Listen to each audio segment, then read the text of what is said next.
Rapper, hip hop legend, the one and only DMX, born Earl Simmons. He has passed away. He had a drug overdose, which resulted in a heart attack on April 2nd. He went into a coma. There was some tests done yesterday allegedly, and there was no brain activity according to his family. And he's now passed away at 50 years old. Really sad story.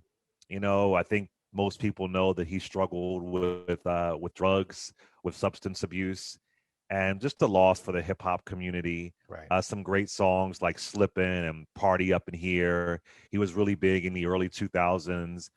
He was with Rough Riders, which artists like Eve came out of Rough Riders. But just really a sad story. He often imitated a dog barking, and the reason why he did that was because he would bond with some of the stray dogs in his neighborhood. So just really just sad, and my condolences to his family, to his friends, to the whole everybody that was touched by DMX. Really had an extremely rough upbringing.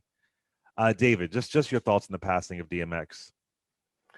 Yeah, my thoughts. It's obviously tragic. And, you mentioning he was one of those iconic music figures from that early 2000s period. Like you said, that Rough Riders crew, Eve from Philly, where you're from, I know. Yeah.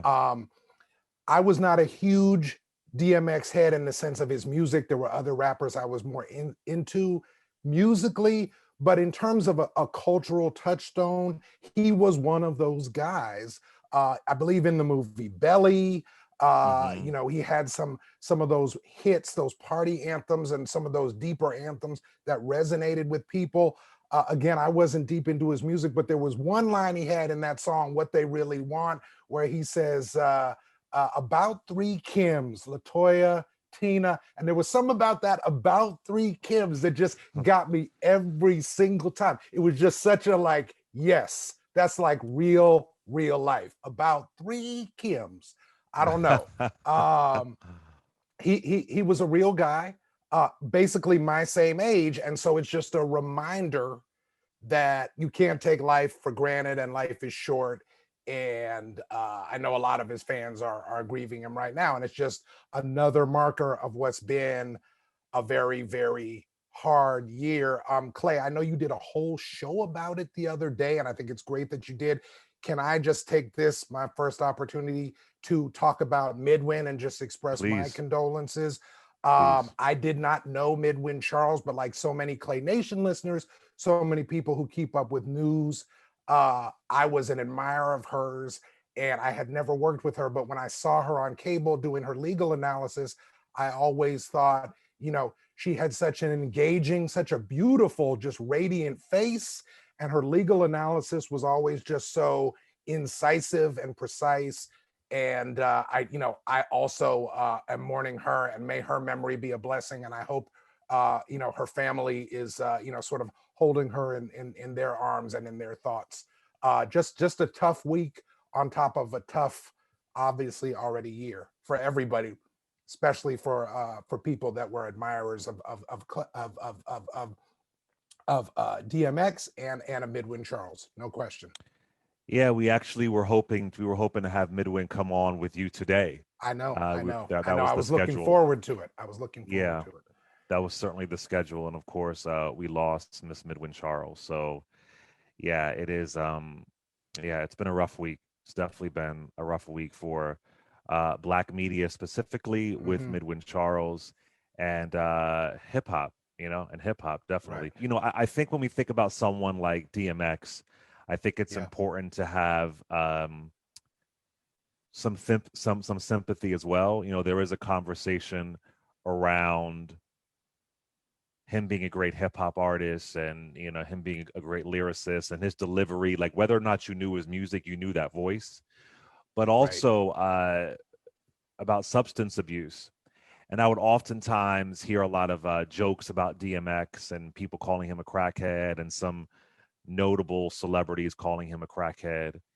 And I hope we can get in a space, and I understand when a celebrity is big and popular, they become the butt of jokes, and I definitely get that.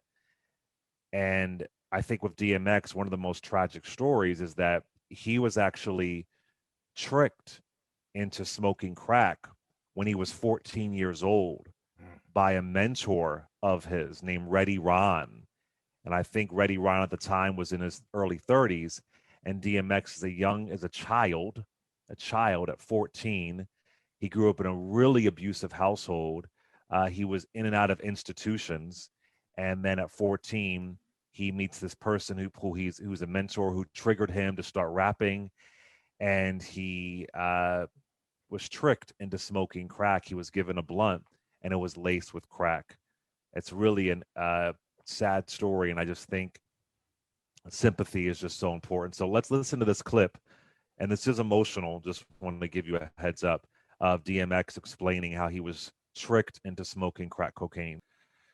Yeah, really emotional, and Yeah. that's why I think sympathy is so important, and the way that we talk about drug abuse and substance abuse in our community and mental health as well. And he tried to go to rehab several times. I think his last stint in rehab was in 2019. Right. Uh, it's interesting. I was with the whole Little Nas X story that was popular last week or so. I Right. wrote an article for CNN about it. I was on PBS talking about it, and I was just talking how artists, they put their pain and their sorrow in their art. And DMX used a lot of imagery that referenced the devil and hell. And he had one. I think his first album was called it's oh gosh, what was his first album called, y'all? It's Dark and It's Hell is dark Hot, and I hell is believe. hot. Yeah, and Yeah. he had a song with Marilyn Manson on there, who's used a lot of imagery that uh, was as far as the devil or satanic. But the thing about it is that and nobody was saying DMX was a devil worshiper. I think there's a reason why people No, reacted he a was little wrestling with demons. He was exactly wrestling with demons. He wasn't a devil exact worshiper. and He that was is wrestling with demons. In some ways, he had that lively hip hop spirit of the late 90s, early 2000s. But in other ways, it came out of his music, as you said, Clay. And in terms of how his life progressed until his untimely passing, this was someone always wrestling with demons.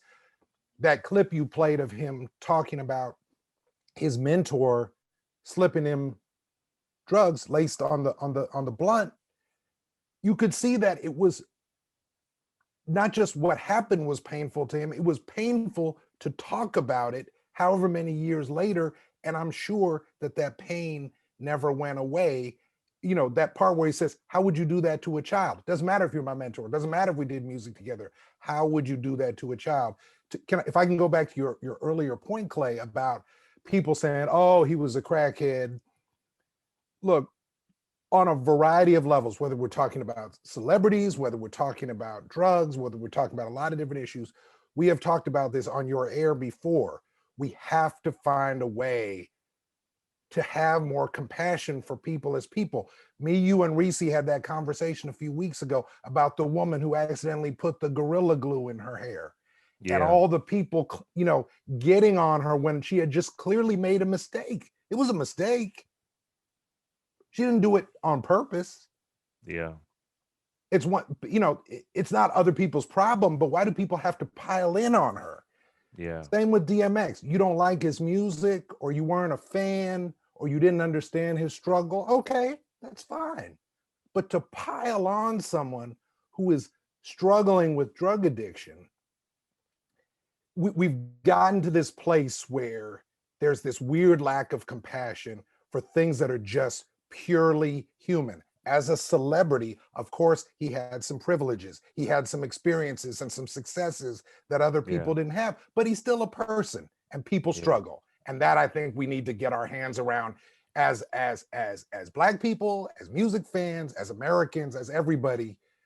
That is coming apart, that understanding that people have problems and they're wrestling with it.